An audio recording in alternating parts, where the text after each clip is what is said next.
ಆಗೋಗುಗಳು ಸಂಘಟನೆ ಬಗ್ಗೆ ಚರ್ಚೆ ಮಾಡಿದ್ರು ಅವ್ರ ಜೊತೆ ವಿಶೇಷವಾಗಿ.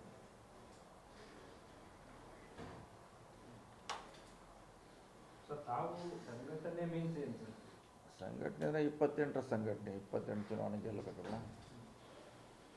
ಅದ್ರ ಬಗ್ಗೆ ಪಕ್ಷ ಹೇಗಿರಬೇಕು, ಯಾವ ಹೋಗ್ಬೇಕು, ಏನೇನು ಮಾಡಬೇಕು, ಏನು ಪ್ಲಸ್ ಇದೆ, ಏನು ಮೈನಸ್ ಇದೆ, ಅದನ್ನು ಮತ್ತೆ ಸರಿ ಮಾಡ್ಕೊಳ್ಳುವಂಥ ಬಗ್ಗೆ ಚರ್ಚೆ ಆಗಿದೆ. ಆ ಚರ್ಚೆ ಇನ್ನೂ ಮಾಡಿದ್ವಿ, ನಿನ್ನೂ ಮಾಡಿದ್ವಿ.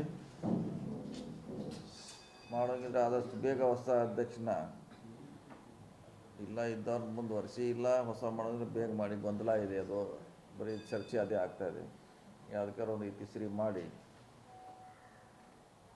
ಹೇಳಿದ್ದೀವಿ. ನೋಡೋಣ, ಇದು 25 ನಂತರ ಅದ್ರ ಬಗ್ಗೆ ಚರ್ಚೆ ಮಾಡ್ತೀವಿ ಅಧ್ಯಕ್ಷ ಜೊತೆ, CM ಜೊತೆ ಅಂತ ಹೇಳಿದ್ದಾರೆ.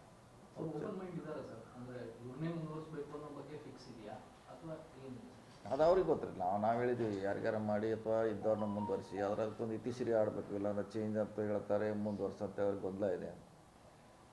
ಯಾವುದಾರ ಒಂದು ಮಾಡಬೇಕು, ಫುಲ್ ಪ್ಲೇಜ್ ಅಧ್ಯಕ್ಷ ಬೇಕಂತ ಹಿಂದೂ ಹೇಳಿದ್ವಿ ನಾವು, ಇವತ್ತು ಕೂಡ ಅದನ್ನೇ ಹೇಳ್ತೀವಿ. ಯಾಕಂದರೆ ಒಂದು ಪಕ್ಷಕ್ಕೆ ದೊಡ್ಡ ಪಕ್ಷ ಇದೆ, ಸಾರಥಿ ಒಬ್ಬರು ಪರ್ಮನೆಂಟಾಗಿ ಬೇಕಿದೆ.